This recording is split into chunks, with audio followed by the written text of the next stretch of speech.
Bismillahirrahmanirrahiim. Kulan wanaagsan qodobada ugu muhiimsan wararka Soomaalida iyo caalamkana waxa ugu dooroon madaxweynaha dalka Mudane Maxamed Cabdullaahi Farmaajo oo safar degdeg ah maanta duhurnimadii ugu ambabaxay dalka Itoobiya ka hor inta uusan dalka ka dhoofin waxa uu saxiixay sharciga shidaalka Soomaaliya oo markii horeba muran uu ka taagnaa qaabka loo meelmariyay baarlamaanada labada aqal maamul goboleedyadana qaar ay diidanayeen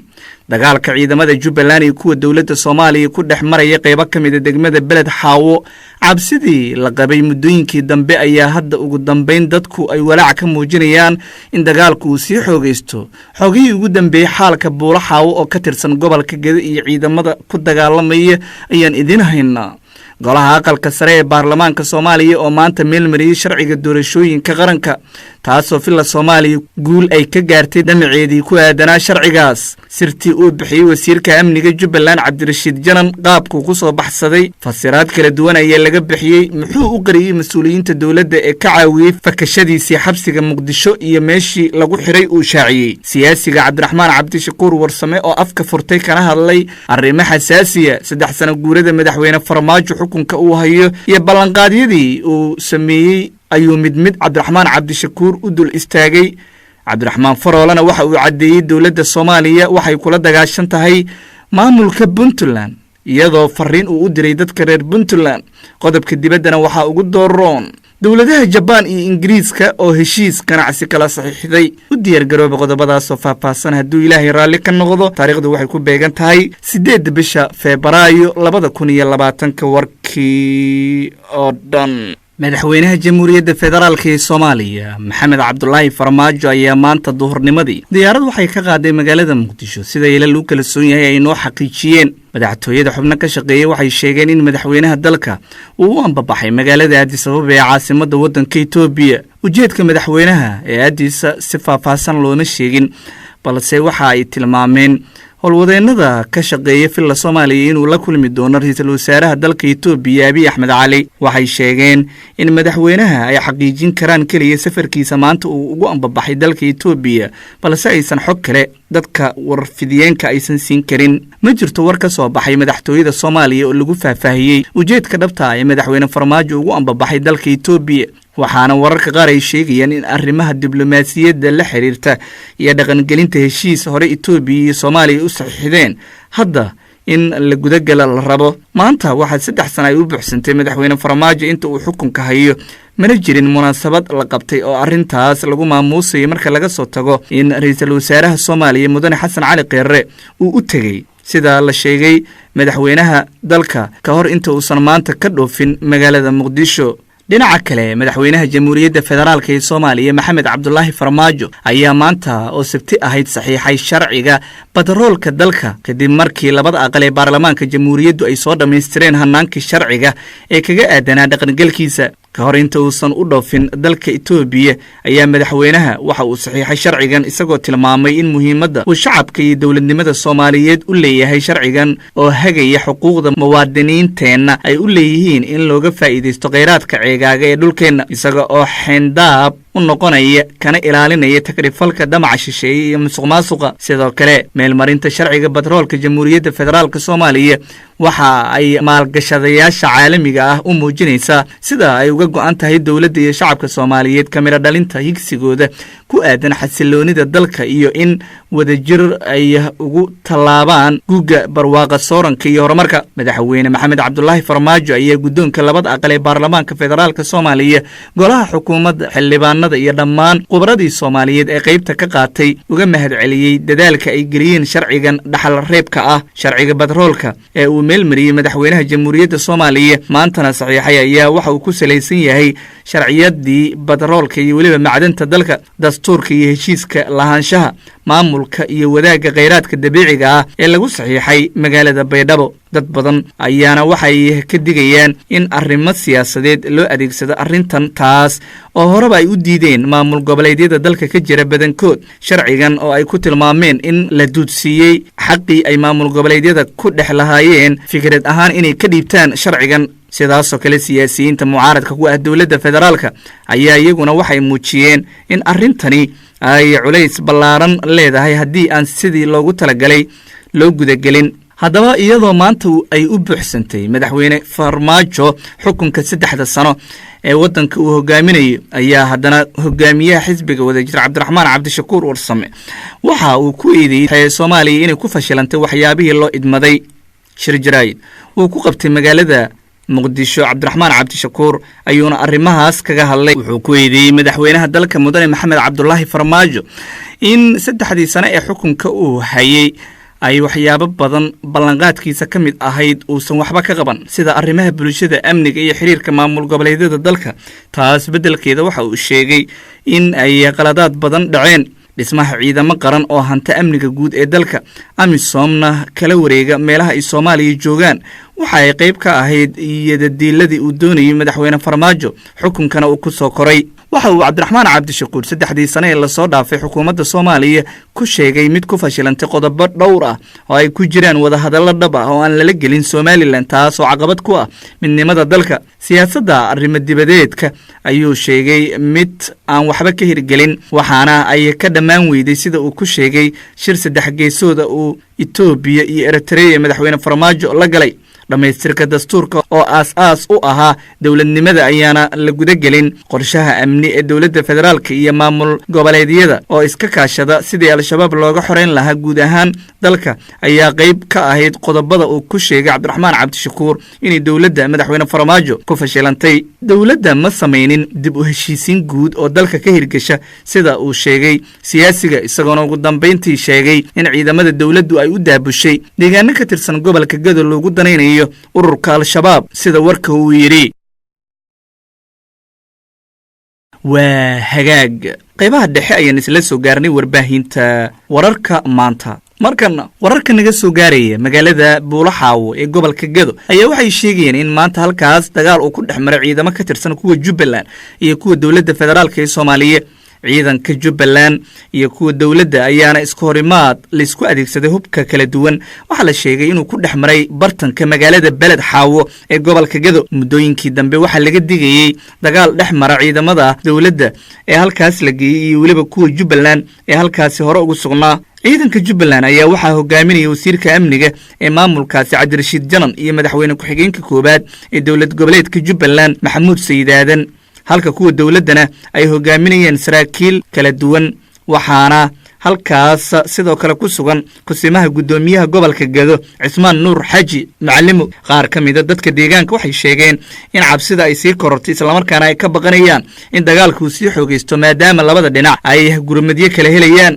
khasaaraha dhimasho iyo midka dhaawac ilaa hadda lama ogaan karo, waxaana dagaalka Beled Xaawo uu ku soo aadayaa xilli dhaqdhaqaaqyo ciidan oo iska soo horjeeday saacadii la soo dhaafay laga dareemay halkaasi. xildhibaanada ka soo jeeda gobolka Gado ayaa dhawaan waxa ay ku eedeeyeen dowladda dhexe ee Soomaaliya inay ciidamo ka qaaday magaalada Muqdisho geysay gobolka Gado si ay xiisad uga abuurto halkaasi, waana ay dhacday. sawirro la soo qaaday waxaa laga arki karay wasiirka amniga Jubbaland Cabdirashiid Janan oo tuutaha militariga xiran iyo ciidamo fara badan oo dowlad goboleedka Jubbaland ay ku abaabushay dhinaca Beled Xaawo duleedkeeda, gaar ahaan dhanka Mandheera xigta. waxaana cabsidaas ay muddooyinkii dambe jirtay awgeed ay sabab ka dhigtay in maanta ay dagaalamaan. dhinaca kale beesha caalamka waxa ay quus iyo rajabeel ka muujinaysa doorasho 2021 dalka ka dhacday inta ay taagan yihiin caqabadaha maamul goboleedyada iyo dowladda dhexe ka dhex jirta. waxaana beesha caalamka ay sheegeen in hadalkii ka soo yeeray madaxweynaha Puntland Saciid Cabdullaahi Dani shalay Jimcihii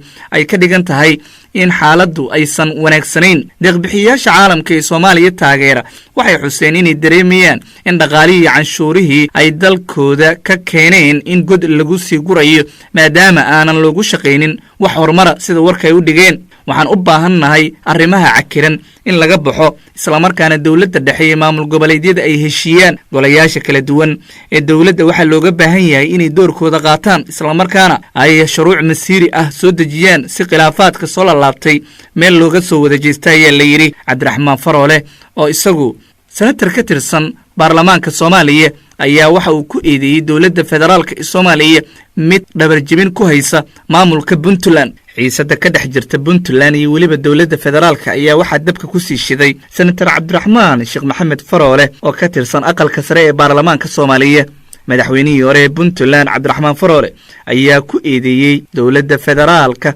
sida ay wax u wajahayso isla markaana puntland ay dagaal cad kula jirto khilaafka sii xoogeysanaya ee ka dhex jira dowladda federaalka iyo puntland ayaa loo aanaynayaa inuu ku lug leeyahay senator faroole oo aan wax xila ka haynin arrintaasi ama shaqada qaranka mana soo xaadirin ilaa iyo intii la doortay kulamada golaha aqalka sare oo ay ka yeelanayaan masiirka ummadda soomaaliyeed sida la sheegay warar hoose oo aanu helayno waxay sheegayaan in doctor faroole sabab u yahay cakirnaanta ka taagan xaaladda waxbarasho ee puntland iyo dowladda federaalka isagoona shidaalka kusii shubaya baa layidhi khilaafka hadda jira gabagabada ayaan isla soo gaarnay daawadayaal shabakadda wararka maanta ayaana daawanaysaan markana kadib dhowr isbuuc oo golaha aqalka sare ee baarlamaanka soomaaliya uu hor yaallay sharciga doorashooyinka qaranka ayaa maanta ugu dambayntii ay meel mariyeen taas oo dadku indhaha ay ku wada hayeen sharciga doorashooyinka oo dadka qaar ay sheegeen in ay muhiim tahay ka fakerid inta aan la meelmarin kulanka waxaa shir guddoominayay cabdi xaashi cabdulaahi guddoomiyaha aqalka sare badankood xildhibaanada ayaana soo xaadiray shirkaasi waxaana si cod aqlabiyad leh ay xildhibaanada u meelmariyeen sharcigaasi doorashooyinka qaranka hore waxaa sharcigan u soo meelmariyey golaha shacabka ee baarlamaanka soomaaliya taas oo wixii hadda ka dambeeyey madaxweyne farmaajo laga sugayo in uu saxiixo qaar ka mid a axsaabta siyaasadeed ee dalka ka jira ayaa waxay hore uga digeen in qodobada qaar ay farmaajo u sahlayaan sharcigaas inuu dib xukunka ugu soo laabto iyadoona maamul goboleedyada dalka ay diideen hanaanka dowladda iyo meelmarinta sharcigaasi ay u samaysay waxa uu ahaa kulanka maanta aqalka sare ay yeesheen kii 35aad kalfadhigiisii 6aad iyadoona xildhibaanada ka qayb galay la leeyahay 27 ka mid ah waa ay ogolaadeen 6na waa ay diideen cid ka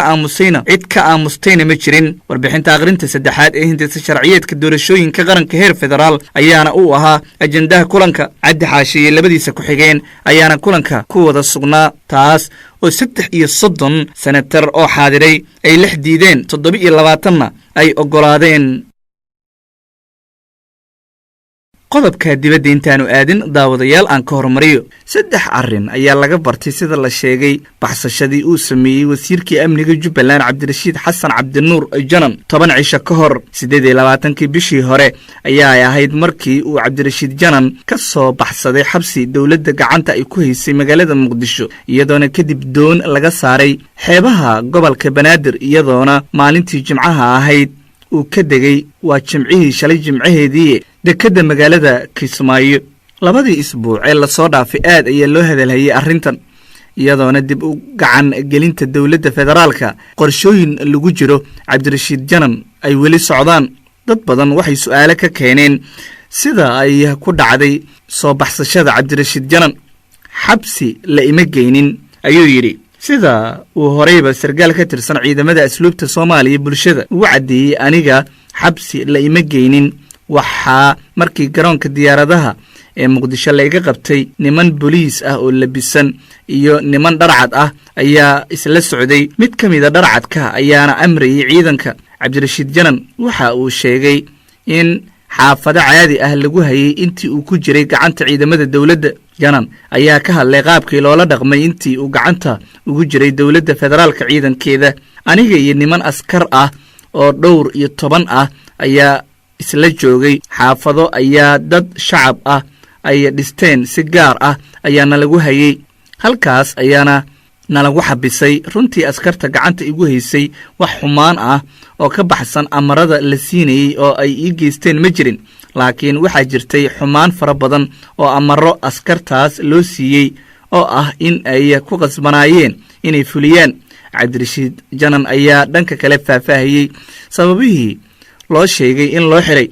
markii ugu horeysay waxa la ii sheegay in sababta la ii xiray ay tahay dalab ku aadanaa inaan dawladda federaalka ku wareejiyo ciidamo 1000 askari ah oo daraawiishta Jubbaland laakiin ma aqbali karin arrintaas balse aniga waxaan fahansanaa in la ii xiray arrimo ku saabsan doorashadii ka dhacday Kismaayo waxaana la igula kaftamay in la iga daba keeni doono madaxweyne Axmed Madoobe haddaba sidee buu ku baxsaday ayaa dadka badankooda isweydiinayeen Cabdirashiid Janan isaga ayaana ka shifay way jirtaa inaysan cidna isii daynin hawl aan aniga isku xirxiray oo rabbi ii fududeeyay ayaan ku soo baxsaday ayuu yiri isagoo sii faahfaahinaya ayaa warka uu Cabdirashiid Janan wuxuu ku daray markii aan ogaaday in aan la isii dayn doonin ilaa wax kasta oo ay dowladda federaalka rabto ay ka samaysato Jubbaland. Waxaan go'aansaday inaan qorsheeyo sidii aan uga bixi lahaa gurigii la igu hayay. Kadibna 500 oo kiiloomitir ayaan soo maray badda. Markii aan baxay kadib 3 maalmood iyo 3 habeen